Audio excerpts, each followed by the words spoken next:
Mateus capítulo 27, se você encontrou, diga amém. Eu quero ler com você a partir do versículo 32. Mateus 27, a partir do versículo 32. Assim diz a palavra do Senhor. E quando saíam, encontraram um homem sirineu chamado Simão, a quem constrangeram a levar a sua cruz. Repita comigo: constrangeram.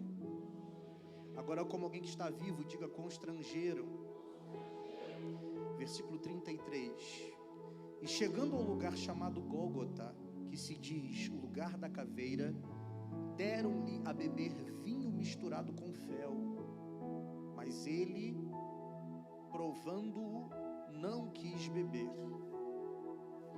E havendo-o crucificado, repartiram os seus vestidos, e lançando sortes para que se cumprisse o que foi dito pelo profeta, repartiram entre si os meus vestidos, e sobre a minha túnica lançaram sortes. Versículo 36. E assentados guardavam ali, e por cima da sua cabeça puseram escrita a sua acusação: este é Jesus, o Rei dos Judeus. Se você crê que a Bíblia é a palavra de Deus, pode se assentar glorificando ao Senhor com a Bíblia aberta. Tem uma microfonia aqui em cima, tá, meu amigo? Ó, tá chegando. Queridos, eu tenho uma palavra de Deus para a sua vida nessa noite. Duas pessoas. Eu tenho uma palavra de Deus para a sua vida nessa noite. Me permita já pregar. Olhe para pelo menos duas pessoas e diga para elas: sem uma palavra de Deus. Você está vivo? Fala com voz de profeta e diga: sem uma palavra de Deus, você não vai voltar para casa hoje. Tem alguém que acredita nisso aqui? Eu ainda sou um crente que acredito que Deus fala no culto. Tem crente aqui assim também? Eu quero ler com você, e não só ler, mas analisar esse texto. E é extremamente importante para que você entenda aquilo que Deus quer falar com você, que você mantenha a sua Bíblia aberta. Você está com a sua Bíblia aberta? Amém? O primeiro versículo que nós lemos diz assim: e quando saíam, encontraram um homem sirineu chamado Simão, a quem constrangeram a levar a sua cruz. Na primeira vez que nós lemos esse texto, eu pedi para você repetir a palavra constrangeram, sim ou não? E isso é proposital. Eu preciso que você guarde esse termo. Qual é o termo? É isso. Esse versículo que nós lemos, bem introdutório da narrativa, nos coloca diante de um cenário. Que cenário é esse?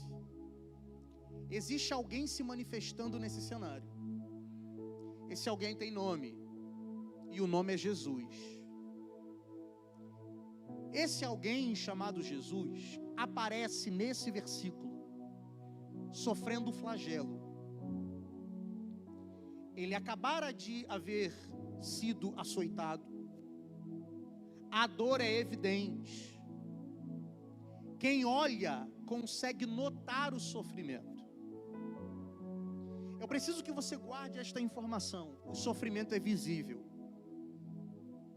E por que isso é importante? Porque nem todo sofrimento humano é visível. Existem sofrimentos que são humanos e que o olho humano do lado de fora não consegue enxergar. Eu creio que tem gente aqui nessa noite, cultuou com você. Quem olha vê sorrindo, mas por dentro carrega um sofrimento que não é visível. Mas diferente desse sofrimento oculto, Jesus carrega consigo um sofrimento evidente. Repita comigo: evidente. Quem tem olho para ver, enxerga. A hemorragia é notória. Como consequência da dor, também é evidente a fraqueza. Nesse primeiro verso, a ideia aqui empregada é: aquele que sofreu tanto, que não tem força suficiente para cumprir a tarefa que lhe era devida. Qual? Carregar a cruz. A dor é tão intensa, tão visível, tão notória, que a dor produziu fraqueza. É nesse cenário que esse alguém aparece fraco e sofrendo. Um outro personagem vai aparecer na cena. Quem é? Simão Cirineu. Simão Cirineu aparece na história, sendo força para quem está fraco. Já tem crente entendendo. Ele aparece na história, produzindo movimento na vida daquele que estava sendo paralisado pela dor. Simão Cirineu aparece na história, sendo uma resposta para uma necessidade evidente. Eu vou repetir de maneira didática. Simão aparece na história, sendo resposta para uma necessidade evidente. Eu não sei se você vai receber essa palavra, mas Deus vai te capacitar para ser um Simão nesse tempo. Eu vou repetir. Deus vai capacitar pessoas aqui para serem Simãos nesse tempo. Você não vai aumentar a dor do outro. Você será uma resposta para a necessidade evidente que o outro sofre. Tem alguém que recebe essa palavra aqui? Essa cena tinha tudo para ser linda. Porque é bonito, sim ou não? Gente, vamos fazer um trato? Você já viu que eu estou tossindo. E a tosse é uma debilidade do pregador hoje. O pregador está com uma limitação pulmonar. Mas vamos concordar que o centro do culto cristão não é a limitação do pregador. O centro do culto cristão é o Deus que é poderoso até para usar pregadores limitados. Então toda vez que eu precisar tossir, não deixa a tosse ser o protagonista do culto, não. Quando eu tossir, enche o seu peito de ar e solta o melhor glória a Deus que você puder. Vamos fazer esse trato? Vamos lá? Ensaiando. Mantenha o combinado até o final. Você vai estar comigo? Diga amém. Agora escute. Deus te levantará para ser Simão. Essa cena tinha tudo para ser linda, porque é bonito, sim ou não? É alguém enfraquecido pela dor, encontrando no forte a energia, o fôlego, a força para continuar a tarefa que lhe foi exercida. Isso é bonito, sim ou não? Tinha tudo para ser bonito, se não fosse o uso de uma palavra. Que palavra é essa? Constrangeram. Essa é a história de Simão, que é uma história que a gente precisa tomar cuidado para não contar. Ou melhor, a gente precisa tomar cuidado para não ser a nossa história. Que história? Até fui resposta para o outro, até me envolvi com a dor do outro, mas só fui capaz de me envolver porque me constrangeram a fazer. Que Deus nos livre desse comportamento. Que comportamento? Depender do constrangimento alheio para fazer o que deve ser feito. Sabia que o glória a Deus ia dar uma diminuída, mas eu vou pregar. Que Deus nos livre dessa imaturidade. O que deve ser feito está na nossa frente. Mas por que não fazemos? Talvez porque só somos movidos pelo constrangimento. Necessitamos que alguém nos mande fazer. Por que você não fez? Não fiz porque o pastor não disse. O meu líder não falou nada. Deus está te despertando nessa noite. E o despertamento é: eu estou te chamando para um nível de maturidade. E nesse nível de maturidade você não precisa ser constrangido para fazer o que deve ser feito. Se Deus colocou uma necessidade na tua frente, seja uma resposta, se envolva, faça alguma coisa. Simeão.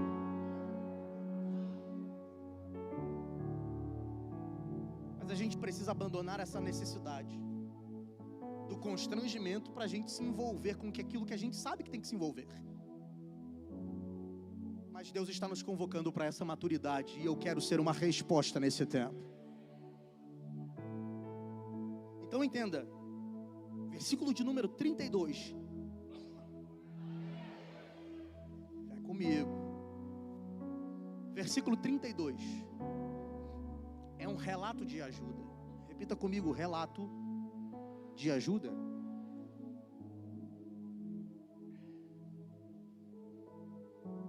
Versículo 32 é um relato de ajuda.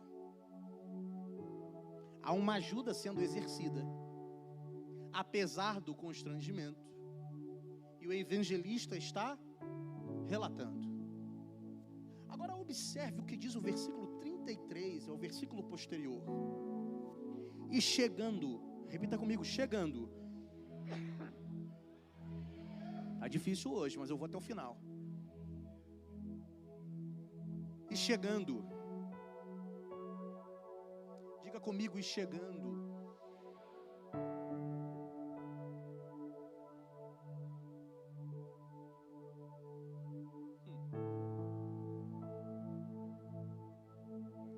No 32 há um relato de ajuda, e no 33 um relato de chegada. Eu vou repetir. 32, relato de ajuda. 33, relato de chegada. O lugar da chegada em questão é um lugar onde Jesus precisava chegar, gente. Ei, Jesus precisava chegar. Mas antes da chegada ser concluída, uma ajuda foi exercida. Você precisa entender que existem certos lugares que você só vai chegar se você entender que sem o outro você não consegue. Eu vou repetir. Existem lugares que você só vai chegar com a ajuda de alguém. Eu vim pregar para os autossuficientes. Eu vim pregar para gente que acha que não precisa de ninguém. Eu vim pregar para gente que acha que sozinho chega. Deus está te dizendo, a tua autossuficiência vai roubar de você alguns testemunhos de chegada. Mas Deus te ama tanto que Ele te trouxe aqui para te dizer, se submeta à ajuda do outro e se prepare. Você chegará onde você precisa chegar.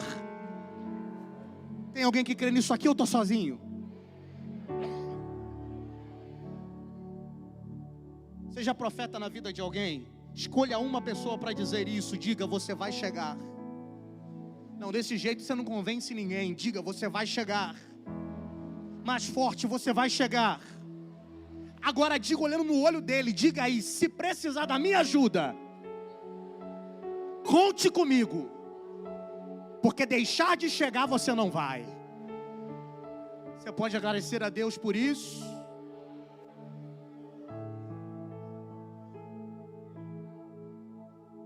Você precisa entender que essa ideia que você construiu de eu e Deus é maior, eu e Deus basta, isso não tem nada a ver com o Evangelho. Evangelho também é, eu preciso de um Simão Cirineu para chegar onde eu preciso chegar. Deus está dizendo para algumas pessoas aqui, tem muito lugar que você já deveria ter chegado há muito tempo. 5 pessoas perceberam Deus nessa palavra. Tem lugares que você deveria ter chegado, faz tempo. Mas você não chegou ainda porque você projetou que você vai chegar sozinho. Mas Deus hoje te deu essa resposta. E a resposta é, você vai chegar lá. Você vai chegar lá. Mas se submeta à ajuda de alguém.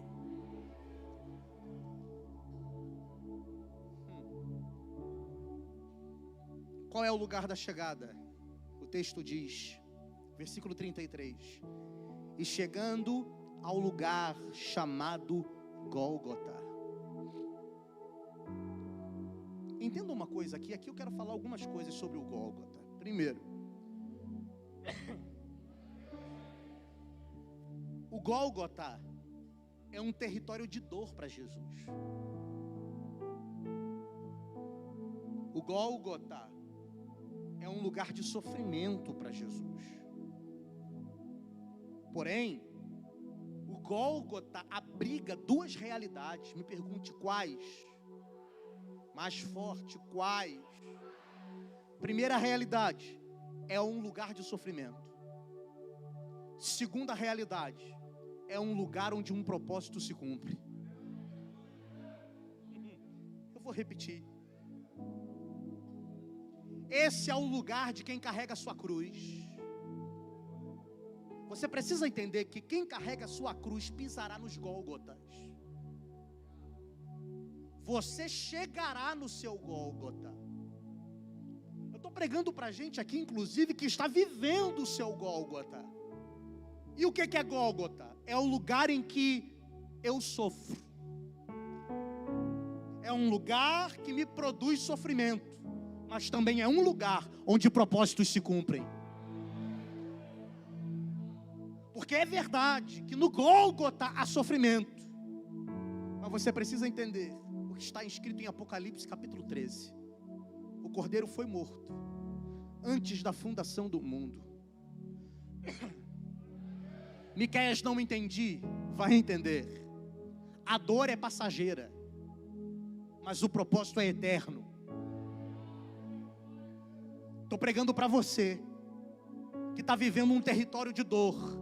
A palavra para você é: continua carregando a tua cruz.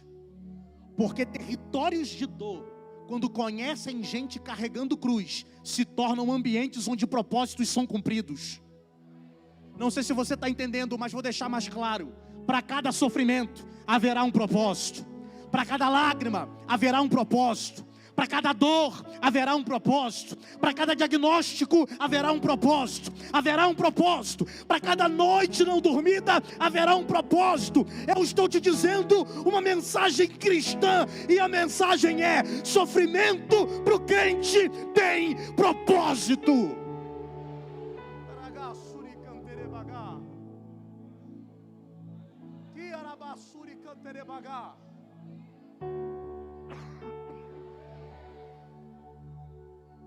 Essa tosse tem propósito. Eu preciso lembrar isso para alguém. Lembrar que Gólgota na vida de quem carrega a cruz abriga essas duas realidades. Até dói, mas a dor é passageira. Mas o propósito é eterno. Tão importante quanto perceber o lugar da chegada é perceber qual é o lugar que ele esteve antes de chegar no dia anterior. Pegou? Vou mais devagar. Falei rápido demais. Tão importante quanto perceber o território da chegada é analisar o território que ele estava no dia anterior. Não entendi? Vai entender. Ele chega no Gólgota, mas no dia anterior, Jesus está no Getsemane. Repita, Getsemane. E por que isso me edifica? No Getsemane, alguns até dormem. Porque não importa o quão espiritual possa ser um ambiente, sempre tem gente que dorme em ambientes espirituais. Mas enquanto tem gente dormindo, Jesus está orando. Tem gente que olha para esse ambiente aqui como um lugar de sono. Mas ainda tem crente que, como Jesus, enxerga esse lugar como um Getsemane. Um lugar de oração. Um lugar de comunhão. Um lugar onde a presença de Deus se manifesta. Onde estão aqueles que enxergam esse lugar como Getsemane? Agora entenda. No Getsemane, Jesus ora. Porque Getsemane é lugar de comunhão com Deus. É lugar de oração. Agora olha só. No dia anterior, Jesus está no lugar da oração. No lugar da comunhão. E no dia posterior, Jesus está no Gólgota. Lugar de sofrimento. Jesus sabia para onde ia, gente. Você está comigo? Jesus sabia para onde ia. Eu preciso que você entenda que Jesus sabia que no dia seguinte ele estaria no Gólgota. Mas mesmo sabendo que no dia seguinte ele está no Gólgota, ele não abre mão de estar no dia anterior, no lugar da oração. Você não pegou. Eu vou falar de maneira mais clara. Jesus sabe que amanhã ele está no lugar do sofrimento. Mas mesmo sabendo que vai sofrer, ele não abre mão de estar no lugar da oração no dia anterior. O que o comportamento de Jesus está nos ensinando? Algo simples e muito claro. O quê? O sofrimento do amanhã não vai roubar de mim a comunhão do hoje. Estou sentindo Deus aqui. Jesus está ensinando para todo aquele que se diz crente. O quê?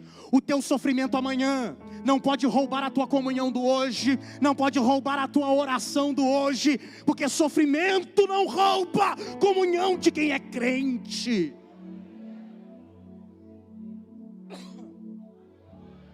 Qual é o nosso problema?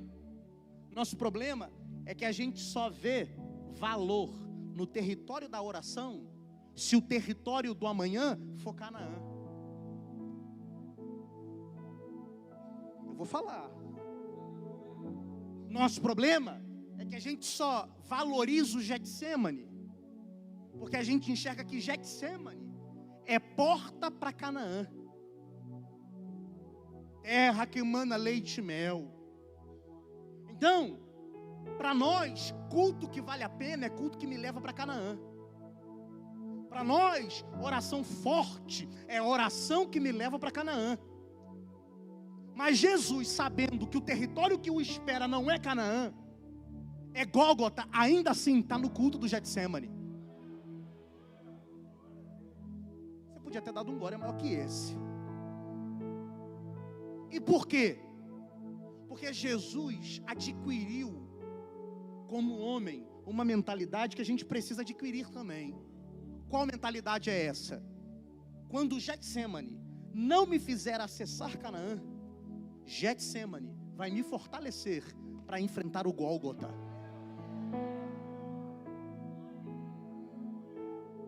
Porque eu preciso te dizer, nem sempre o que te aguarda na segunda vai ser um Canaã. Nem sempre o que te aguarda depois do culto vai ser Canaã. Muitas vezes o que te espera é Gólgota. Mas quem não abre mão do Getsemane... Tem crente entendendo isso aqui, eu vou pregar só para quem está entendendo. Quem não abre mão do lugar da comunhão, entende que se o culto não me fizer acessar Canaã, o culto vai me fortalecer para suportar o sofrimento que me aguarda, a prova que me aguarda. Onde estão os fortalecidos aqui nessa noite? Se manifesta em nome de Jesus.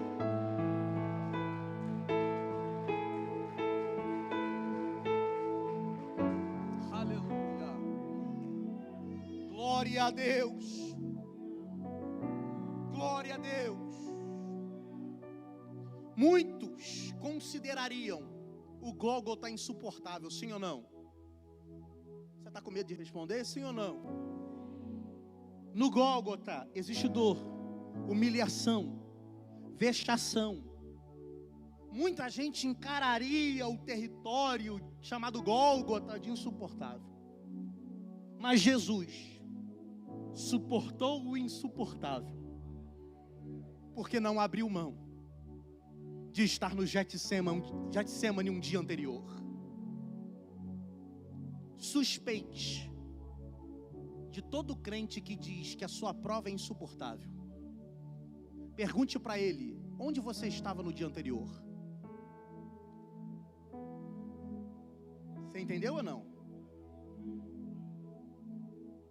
Para todo crente que diz está insuportável, pergunte para ele, onde você estava? Porque quem não abre mão do Getsemane, pode até sofrer, pode até chorar, mas vai suportar o que não suportaria se tivesse aberto mão de estar no lugar da oração. Nosso problema é que nós queremos suportar o Gólgota sem passar pelo Getsêmani. Repito ou tá bom? Nosso problema é que a gente quer suportar o Gólgota, mas abre mão de estar presente no Getsêmani. Então aí vai um segredo do céu. Quer vencer o Gólgota? Valorize o Getsêmani. Valorize o lugar da oração. Agora aqui tem um detalhe. Não sei se você vai dar glória, mas eu vou pregar mesmo assim. Jesus sabia que iria passar pelo Gólgota, sim ou não?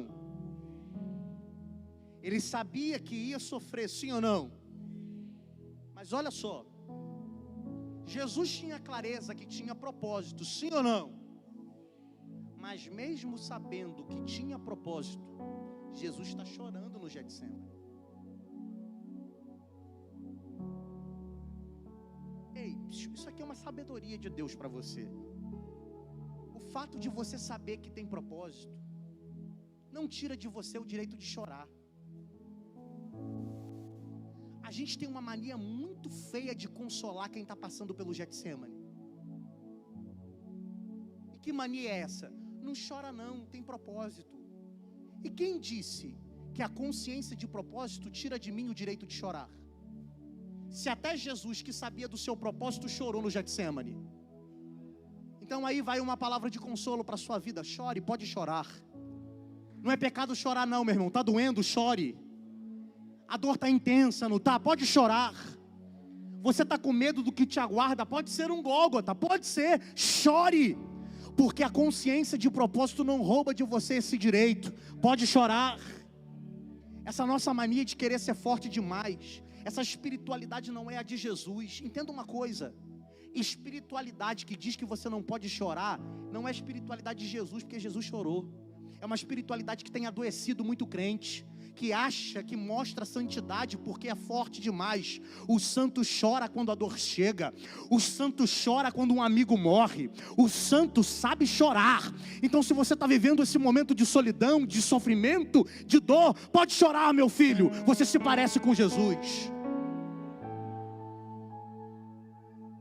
Agora entenda.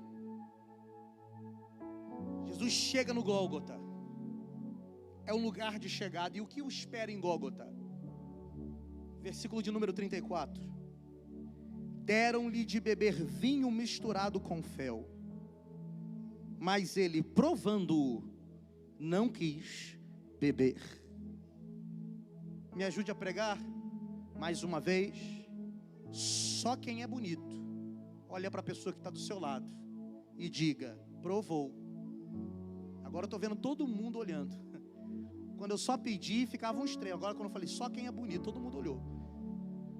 Mas olha para essa pessoa e diga assim: provou, mas não bebeu.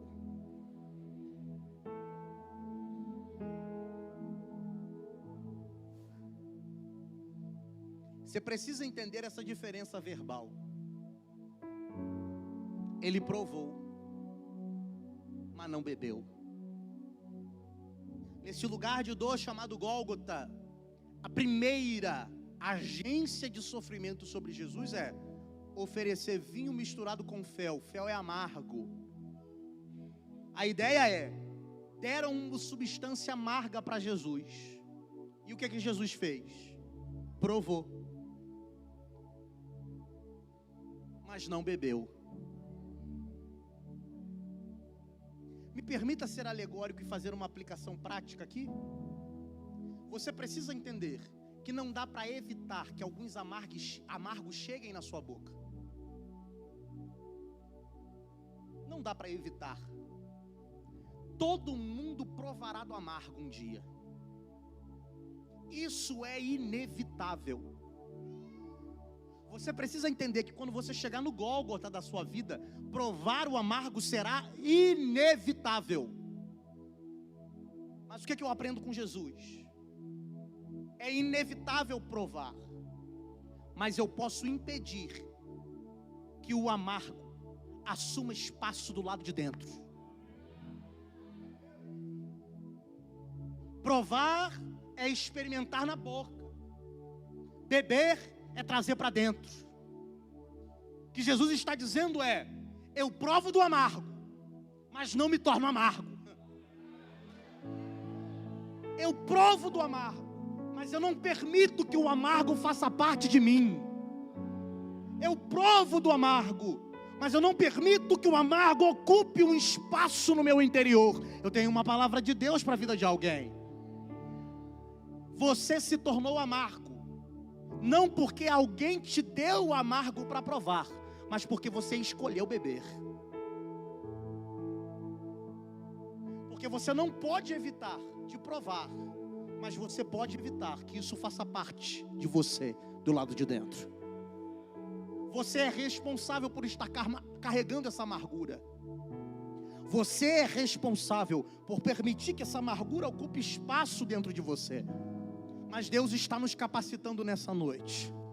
Amargos serão provados por nós, mas nenhum amargo terá espaço dentro da gente. Seremos como Jesus, provamos do amargo, mas do amargo não beberemos, não beberemos, não beberemos. Onde estão aqueles que não serão vencidos pelo amargo que prova, pelo amor de Deus, se manifesta em nome de Jesus.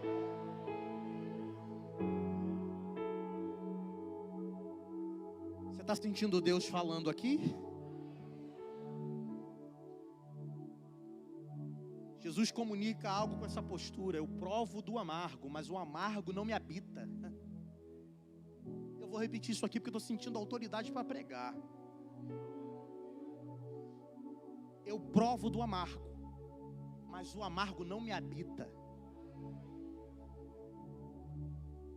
Em outras palavras, o que Jesus está dizendo com o seu comportamento é: a amargura na minha vida é um visitante. Ela chega, mas ela não habita em mim. Eu provo, mas não bebo.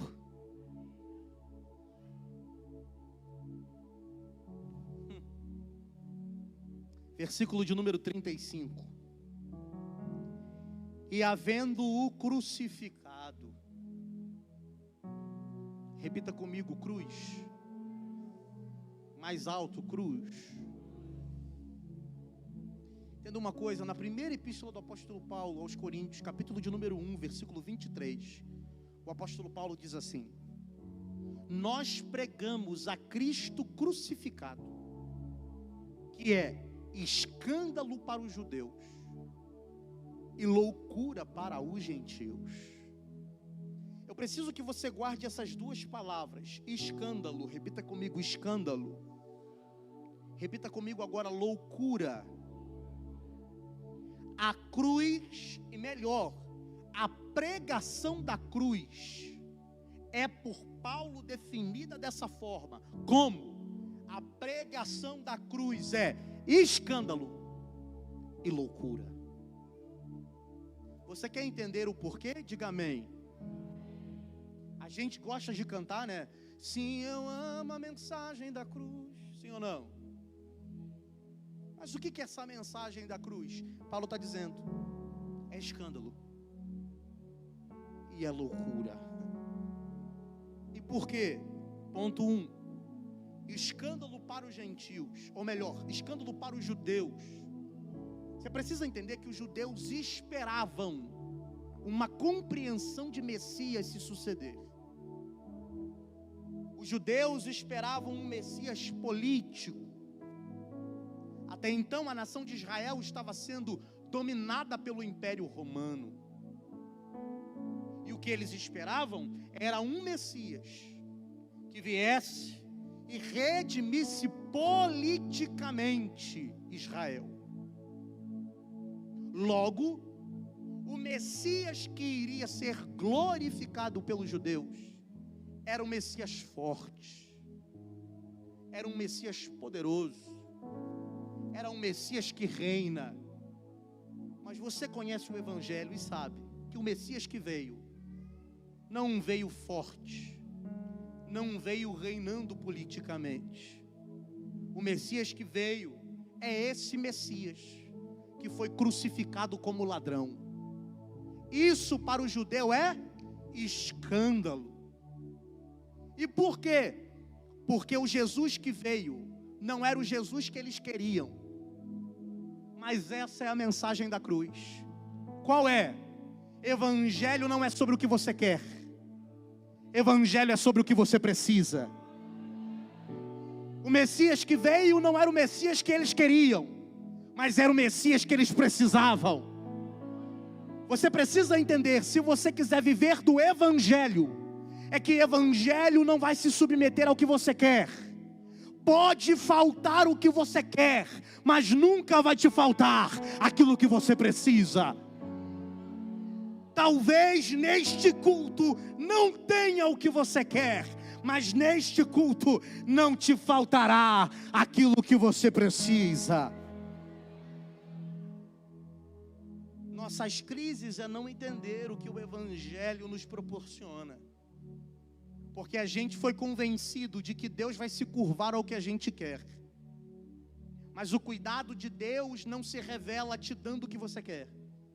O cuidado de Deus vai se revelar, não deixando faltar aquilo que você precisa. Mas o Evangelho não é só escândalo. O Evangelho também é? 4 pessoas guardaram. O Evangelho não é só escândalo. O Evangelho também é loucura para os gregos, para os gentios. E por quê? A sabedoria grega, ela tinha um princípio. E que princípio é esse? Uma mensagem, para ser verdadeira, ela não pode se contradizer. Uma mensagem, para ser verdadeira, ela não pode se contradizer. E o que é uma contradição? São verdades que se anulam e que não podem ser verdadeiras ao mesmo tempo. Ok? Eu não posso nunca virar para você e esperar que você considere o meu discurso verdadeiro se eu falar assim: acabei de desenhar um círculo quadrado. E por que esse discurso nunca seria verdadeiro? Exato. Porque um círculo nunca vai ser quadrado. Isso é uma contradição. Logo, o discurso não é verdade. Para a espiritualidade dos gregos, para você ser aceito por uma divindade, você tem que ser capaz de fazer aquilo que ela quer. Logo, você só será amado se você for digno. Porque se você for indigno, você não será amado, você será reprovado, rejeitado ou até mesmo alvo da ira dos deuses. Então, para um discurso religioso ser verdadeiro, ou bem ele dizia: você é indigno e por isso odiado. Ou então ele tinha que dizer: você é digno, por isso você é amado. Mas o Evangelho é loucura para os gregos. E por que é loucura? Porque a mensagem da cruz declara 2 expressões que parecem contraditórias, mas elas são verdadeiras ao mesmo tempo. E que expressões são essas? A mensagem da cruz nos comunica: você é indigno, mas também é amado. O que a cruz comunica como loucura para os gregos é: você foi reprovado moralmente, mas ainda assim ele deu o seu filho para morrer em seu lugar. Entenda uma coisa: Evangelho só é evangelho quando você entende essas 2 verdades ao teu respeito. E que verdades são essas? Você não é digno, você é um indigno, mas ainda assim é alvo do amor do Deus da graça. 2 heresias se constroem quando você quer uma verdade, mas não quer outra. Quando você só quer ser indigno, é porque você está debaixo do legalismo. Porque no legalismo, todos nós só seríamos indignos. E por isso, alvos da ira de Deus.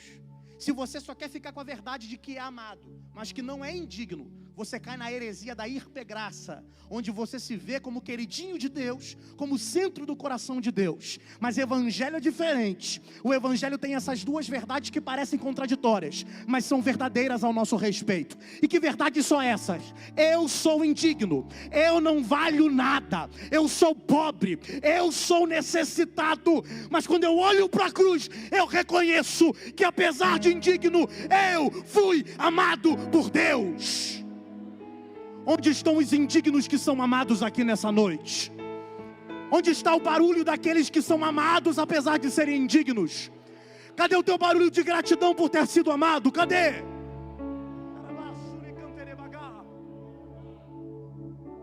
Essa é a raiva do inferno sobre a igreja. Que raiva é essa? São indignos, mas foram amados por Deus. Nesse ambiente onde Jesus é crucificado, olha o que diz o versículo 35. Você está com a Bíblia aberta? Diga amém. E havendo crucificado, repartiram os seus vestidos. Olha isso aqui. Eu já estou terminando. E lançando sortes, para que se cumprisse o que fora dito pelo profeta, repartiram entre si os meus vestidos, e sobre a minha túnica lançaram sortes. Olha isso aqui. A prática de lançar sortes sobre um tecido estava relacionado ao reconhecimento de valor dessas vestes. Você precisa entender, Jesus está sendo humilhado na cruz. O fato dele estar na cruz é uma declaração, e a declaração é: não tem valor nenhum. Quem está pregado na cruz não tem valor para quem assiste. É uma vida desprezível. É uma vida alvo de ofensas. Mas ao mesmo tempo em que a cruz dos romanos está declarando: essa vida não tem valor, os romanos embaixo, os executores, estão repartindo as vestes. E se a cruz diz que a vida de Jesus não tem valor, repartir as vestes é uma declaração também. E a declaração é: nós reconhecemos que a veste tem valor. Não entendeu? Vai ficar mais claro. O que está em jogo aqui é: a vida dele não tem valor. Ele não tem valor, mas o que ele tem valor. Isso é um insulto. Por quê? Porque a roupa tem mais valor para os romanos, para os executores, que o próprio Jesus. Isso é insulto, quando o que Jesus tem é mais valioso do que aquilo que Jesus é. 3 pessoas entenderam, as outras foram embora, mas eu vou insistir para ver se eu salvo alguém. O que o insulto descrito comunica é: o que ele tem valor e eu quero, mas o que ele é, para mim é desprezível. Entenda uma coisa, não chame de culto esse insulto. Se você não quiser dar um glória agora, tudo bem. Não chame de culto esse insulto, quando o que Jesus tem é mais valioso para você do que aquilo que Jesus é.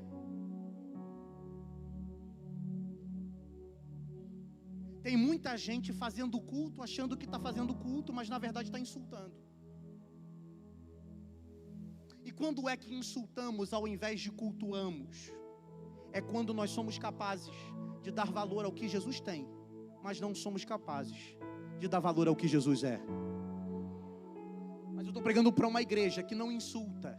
Eu estou pregando para uma igreja que cultua. E culto é diferente. O culto é: ainda que eu não receba nada daquilo que você tem, que o Senhor não me prive de sentir a sua presença.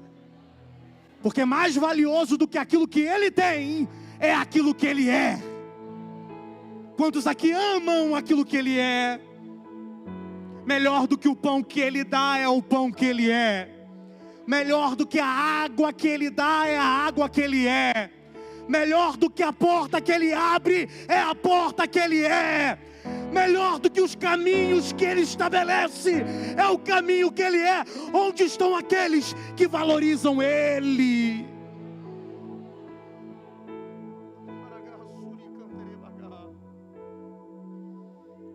Melhor do que a túnica é o dono da túnica. Melhor do que a cura é o dono da cura. Melhor do que a libertação é o libertador. Aleluia. A igreja pode cultuá-lo. Você tem um glória a Deus aí? Ou será que eu preciso cantar uma canção para você se sentir motivado a dizer algo para Ele? Diga algo para Ele.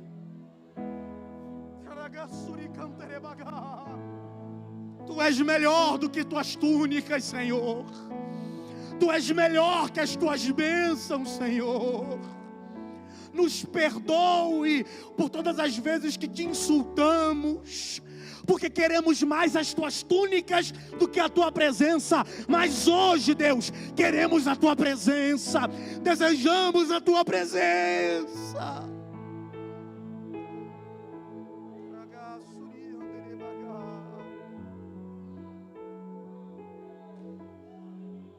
Glória. Sinta a presença de Deus aqui.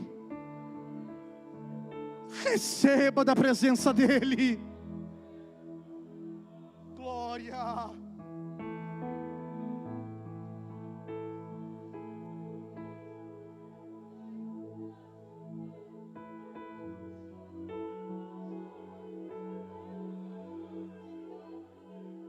Há um renovo de Deus nesse lugar. Há um renovo de Deus nesse lugar.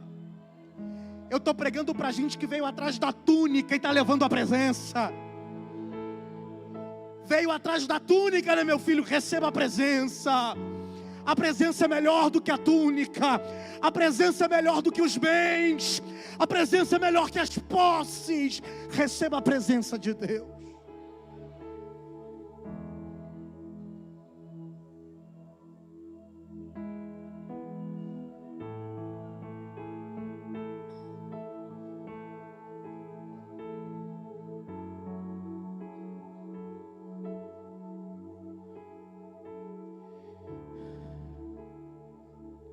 Versículo 37. E por cima da sua cabeça puseram escrita a sua acusação: Este é Jesus, o Rei dos Judeus. Mateus não é detalhista nesse ponto, mas outros evangelistas são. Esta frase, que apesar de parecer exaltativa, ela na verdade é um deboche. Você está aí? Essa frase, ela é verdadeira, sim ou não? Jesus é rei, sim ou não? Mas a intenção dela é debochar. É uma ironia. É um sarcasmo. Mateus não dá essa precisão, mas os outros evangelistas sim. A intenção era caçoar, debochar de uma maneira tão intensa, que esta frase, ela foi escrita em 3 idiomas diferentes. Os 3 maiores idiomas daquela civilização e do mundo naquele momento. Que idiomas são esses? Latim, a língua dos romanos. Grego, a língua dos intelectuais. E hebraico, a língua da revelação. Você entende isso? São 3 línguas humilhando Jesus. Se você não for aceso por essa verdade, você está morto e nem sabe. Mas você precisa entender. E se você for aceso por essa verdade, comemore comigo. Há 2000 anos atrás, 3 línguas humilharam Jesus. Mas haverá um dia.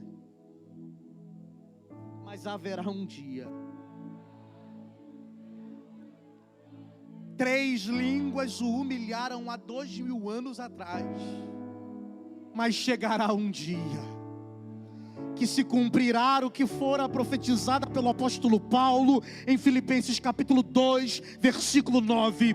Por isso também Deus o exaltou soberanamente e lhe deu um nome que é sobre todo nome, para que ao nome de Jesus se dobre todos os joelhos dos que estão no céu e na terra e debaixo da terra, e toda, não é uma, não é duas, não são três, toda língua confesse que Jesus Cristo é o Senhor.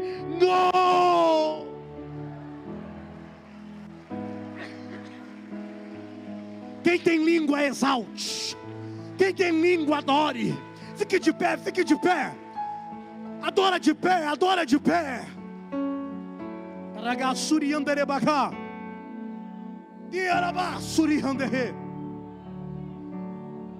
Toda língua, toda língua. Quem tem língua adore, quem tem língua adore. Quem tem língua adore. No passado a terra o humilhou com 3 línguas, mas o nosso futuro, o céu exaltará com todas as línguas, confessando que Ele é o Senhor, Ele é o Senhor, Ele é o Senhor. Onde estão as línguas exaltando a Ele? Deus, aqui há um povo que quer cumprir esta profecia. Exaltamos ao Rei da Glória. Exaltamos ao Rei da Glória. Aqui está a exaltação da tua igreja. Nós o exaltamos, Senhor. Oh Espírito de Deus. Você está sentindo a presença de Deus, meu irmão? Feche os teus olhos e desfrute dessa presença. Desfrute dessa presença. Sim, eu amo a mensagem da cruz. Até morrer eu a vou proclamar. Levarei eu também minha cruz, até por uma. Erga as suas mãos, enche o seu peito e cante. E sim, eu amo a mensagem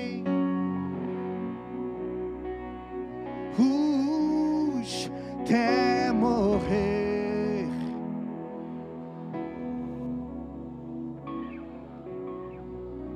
Eu levarei e levarei minha cruz até por uma.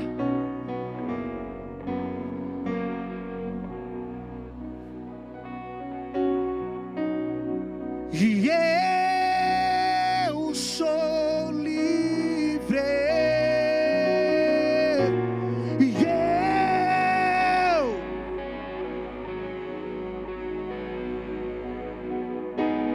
nada lei